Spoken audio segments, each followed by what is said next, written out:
तो बात करते हैं administration and society in Bahmani kingdom की।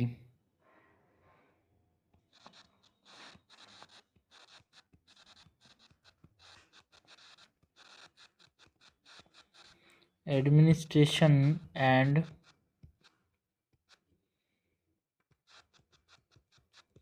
सोसाइटी इन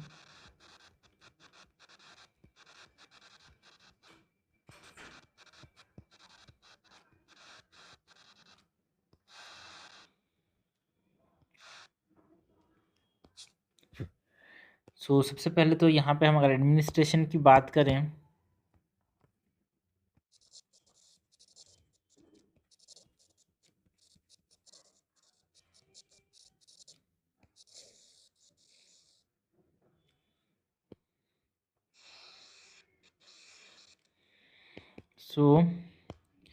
एडमिनिस्ट्रेशन के अंदर यहाँ पे हम जो एडमिनिस्ट्रेटिव सेटअप था, सिस्टम था, वो दिल्ली सल्तनत से लिया गया, उसकी बात करेंगे। जो खालसा लैंड है वो असाइड रखा गया था सुल्तान के एक्सपेंसेस के लिए, है ना। नोबिलिटी जो थे अफकीस एंड देकनी अंदर डिवाइडेड था। नोबल्स का जो सैलरी है वो कैश में दिया जाता था, फिर लैंड ग्रांट्स में दिया जाता था। किंगडम इनिशियली एक तरह से 4 तरफ में डिवाइडेड था एंड ईच तरफ इज हेडेड बाय अ तरफदार। इसकी बात करेंगे एडमिनिस्ट्रेशन के अंदर।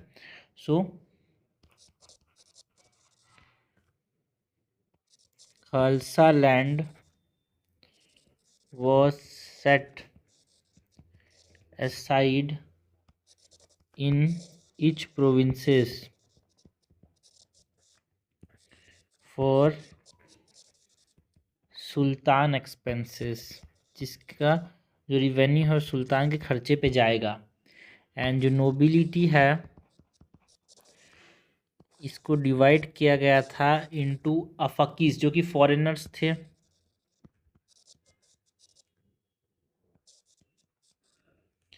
which are Afakis are foreigners and Deccanies which are natives and which are often in conflicts। and जो noble है get their salary either in cash और in form of land grant, जिसको जागीर कहते हैं।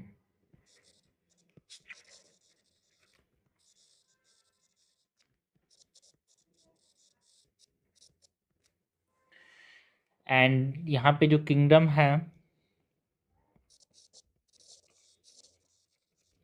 it is initially divided ना into 4 तरफ्स।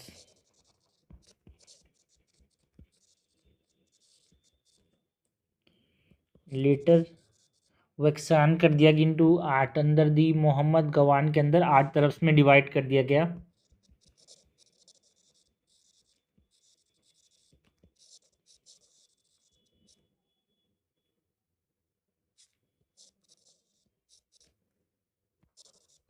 मतलब महमूद गवान के अंदर, जो कि एक तरह से लास्ट रूलर थे बहमनी के। एंड जो ईच तरफ है, ईच तरफ was headed by a Tarafdar.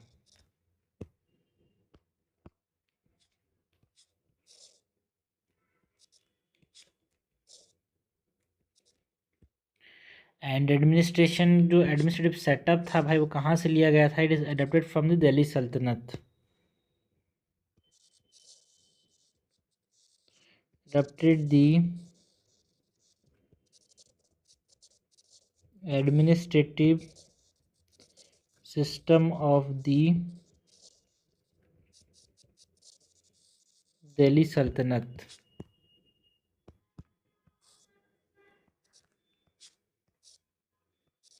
Okay, तो हमने एडमिनिस्ट्रेशन की बात की भाई।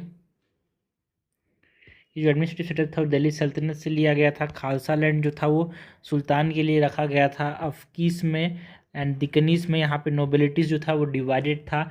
सैलरीज जो थे नोबल के वो कैश में दिए जाते थे या फिर जागीर के फॉर्म में, जिसको लैंड ग्रांट्स बोलते हैं।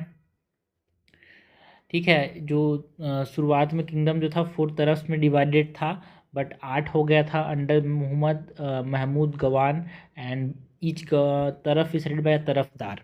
ठीक है भाई, तो ये हमने एडमिनिस्ट्रेशन की बात की।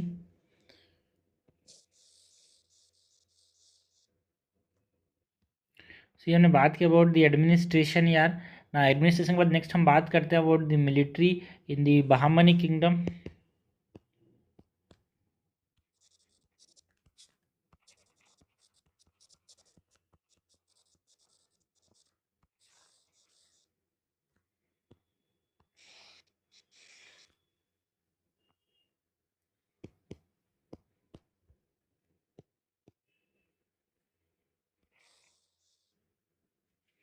मिलिट्री के अंदर जो बहमनी रूलर्स थे वो किसके ऊपर रिलाइड थे यार? On the amirs for military support. And amirs के अंदर हमको पता है, अमीर मतलब नोबिलिटी की बात करें, जो कि डेकनी एंड अफकीस जिसको परदेसीज बोलते थे, दो तरह से डिवाइडेड थे। सो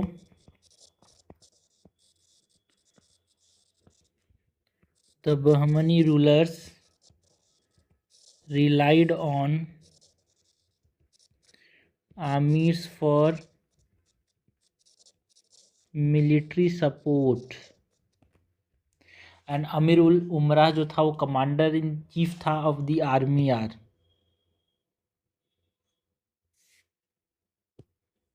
एंड 2 ग्रुप्स में डिवाइडेड थे ये जो आमिर थे, 2 ग्रुप्स of amirs. First is the Deccani and this are long settled immigrant Muslim जो कि इंडिया में आके सेटल हो चुके हैं। वो जब नोबिलिटी बनते हैं तो उनको आमिर्स बोलते हैं यार।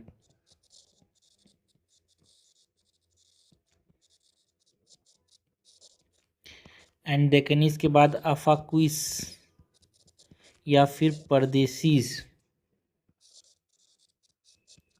ये न्यू कमर्स हैं। कहाँ से आए हैं? From central Asia, Iran and Iraq से आए हुए लोग हैं जो कि नोबिलिटी बने, उनको हम फ़कीस बोलते हैं। सो यहाँ पे एक इम्पॉर्टेंट है, आमिर उल उमरा was the commander of the army.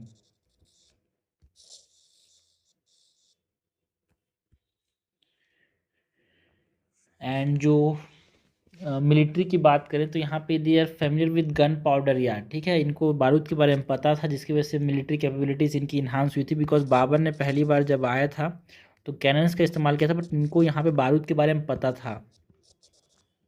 So familiar with gun powder warfare enhanced military capabilities. So military के अंदर हमने बात की कि आमिर जो थे वो मिलिट्री सपोर्ट के लिए रिस्पॉन्सिबल थे। आमिर उल उमरा was the commander of the army. Deccanis and फक्वीस और परदेसीस में डिवाइडेड था यार ये आमिर का जो ग्रुप है। एंड गन पाउडर के बारे में इनको पता था, जो बहामनी किंगडम के जो रूलर्स थे उनको। तो हमने बात की अबाउट मिलिट्री। और मिलिट्री के बाद हम बात करते हैं अबाउट द इकोनॉमी की।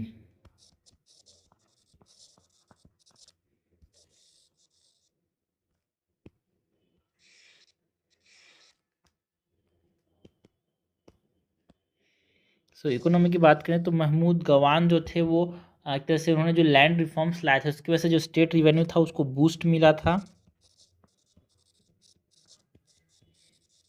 Mahmood Gawan's land reforms boosted state revenue. And जो निक्तिन्स अकाउंट है ये मेंशन करता है अबाउट की ट्रेड आइटम्स, किसका ये ट्रेड करते थे, जिसमें हम बात करते हैं कि ये जो बहामनीज है ये हॉर्सेस का, क्लॉथ्स का, सिल्क्स का, मिर्ची पेपर का यहाँ पे ट्रेड करते थे। एंड जो ट्रेड था it is generally dominated by the Hindu merchants यार। ट्रेड वॉज dominated by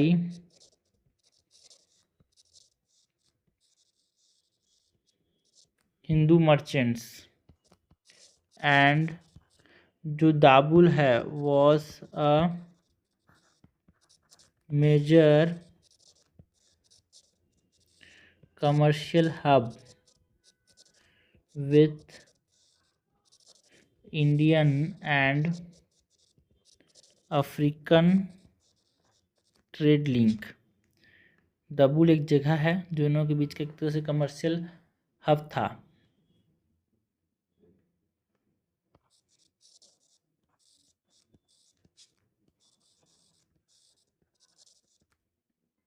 यानी जो दाबुल है एक महाराष्ट्र में एक जगह है, आज दाभोल के नाम से जानते हैं, वो एक इम्पॉर्टेंट ट्रेड सेंटर था। ठीक है, सो यहाँ पे लैंड रिफॉर्म्स किसने इंट्रोड्यूस किए थे, मोहम्मद महमूद गवान ने। उससे स्टेट बूस्ट मिला, स्टेट रेवेन्यू को।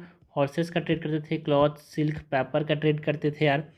Indian and African trade links यहाँ पे हमारे पास देखने को मिले। दाबुल एक इम्पॉर्टेंट यहाँ पे दोनों के बीच का सेंटर था। नेक्स्ट अगर हम बात करें about the society and culture की,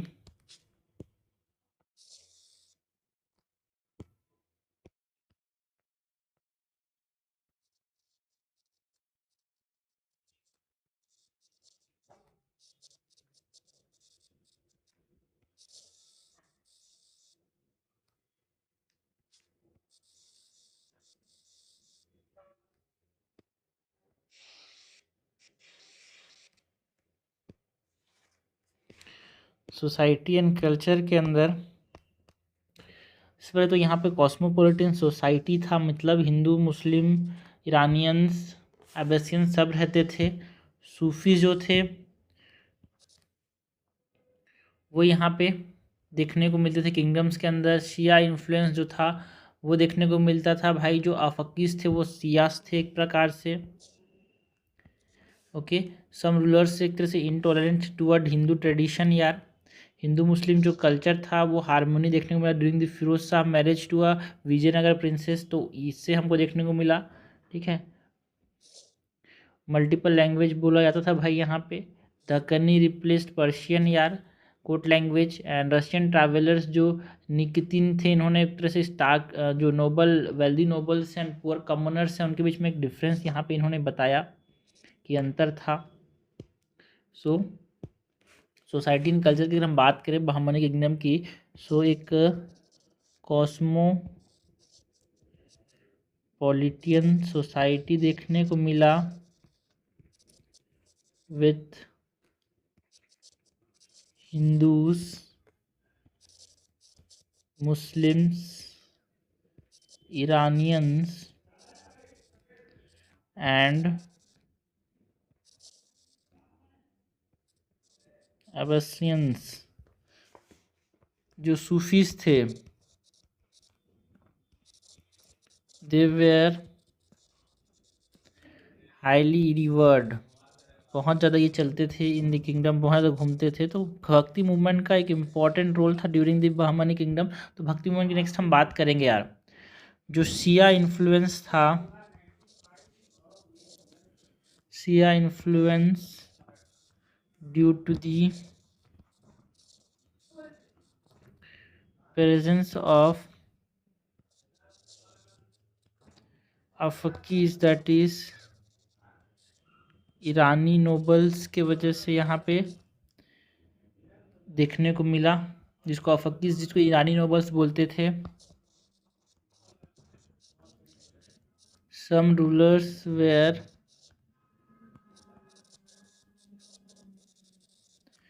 intolerant toward Hindu traditions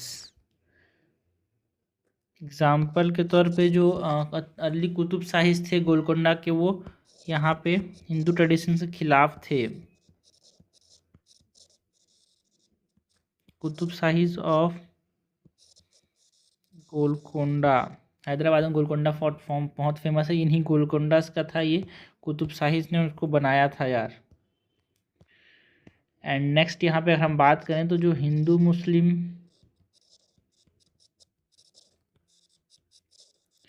cultural harmony था वो ग्री हुआ धीरे धीरे, आपस में रहेंगे तो ग्रीव तो होता ही है।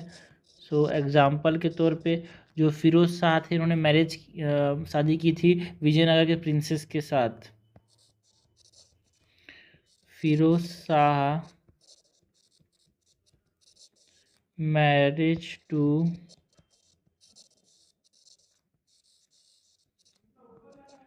विजयनगर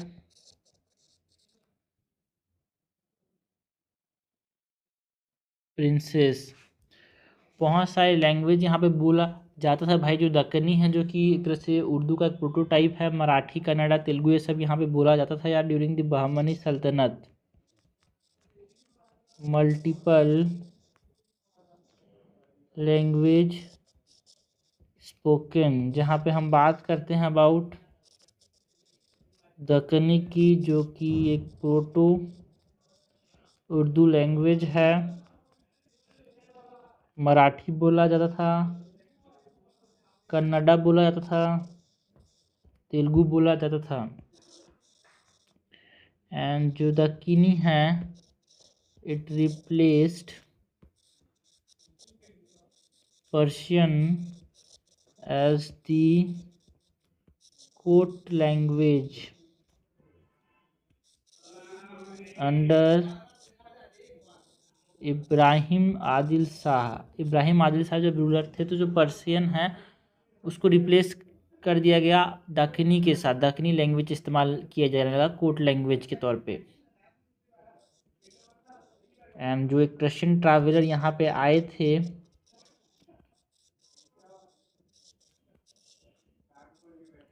निकितिन, उन्होंने बताया एक डिफरेंस था भाई, जो नोबल्स थे बहुत अमीर थे और जो कॉमनर्स थे वो गरीब थे, तो इनके बीच में डिफरेंस के बारे में निकितिन एक ट्रैवलर थे रशिया से आए थे, उन्होंने बताया। सो stark divide between wealthy nobles and poor commoners। ठीक है।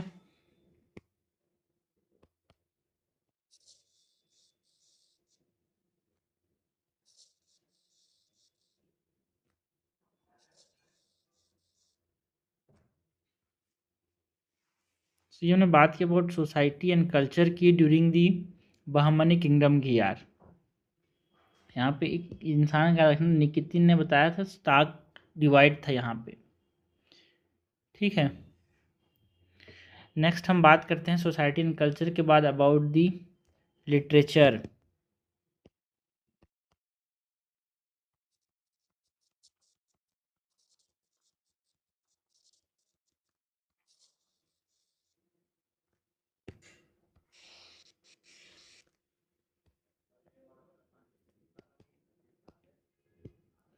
लिटरेचर की बात करें तो यहाँ पे जो पर्शियन है, अरबिक, उर्दू लिटरेचर है बहुत ज़्यादा यहाँ प्रचलन में था। So flourishing of Persian, Arabic and Urdu literature देखने को मिला ड्यूरिंग द बहमनी यार। एंड जो मोहम्मद या फिर महमूद गवान थे, उन्होंने एक किताब लिखी पर्शियन पोएम्स, जैसे कि वर्क्स की बात करें इनके तो रियाज उल इंसाह एक इम्पॉर्टेंट वर्क है, wrote Persian poems and works like Riyaz ul Insha, Manazir ul Insha, and हमारे पास जो दक्कनी उर्दू है उसका यहाँ पे राइज देखने को मिला यार।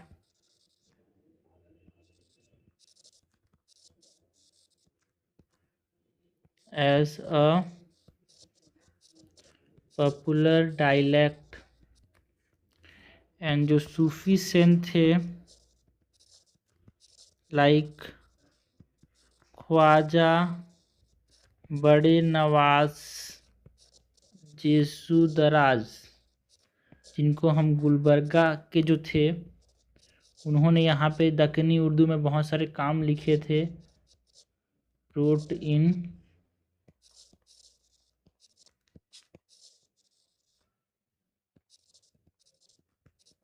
दक्कनी उर्दू। तो यहाँ पे लिटरेचर में हमने बात की भाई Persian, Arabic and Urdu literature बहुत फेमस था। पर्शियन पोएम्स लिखे मोहम्मद गवान ने लाइक रियाज उल इंसा एंड मंजीर उल इंशा। दक्कनी उर्दू एक पॉपुलर डायलेक्ट बोला जाता था एंड ख्वाजा बड़े नवाज गेजू दराज जो थे वो यहाँ पे दक्कनी उर्दू में लिखते थे। ठीक है, तो ये हमने बात की अबाउट लिटरेचर यार, society and culture during the Bahmanis. उससे पहले हमने इकोनॉमी की बात की, मिलिट्री की एंड एडमिनिस्ट्रेशन, है ना, ड्यूरिंग दी बहामनी किंगडम।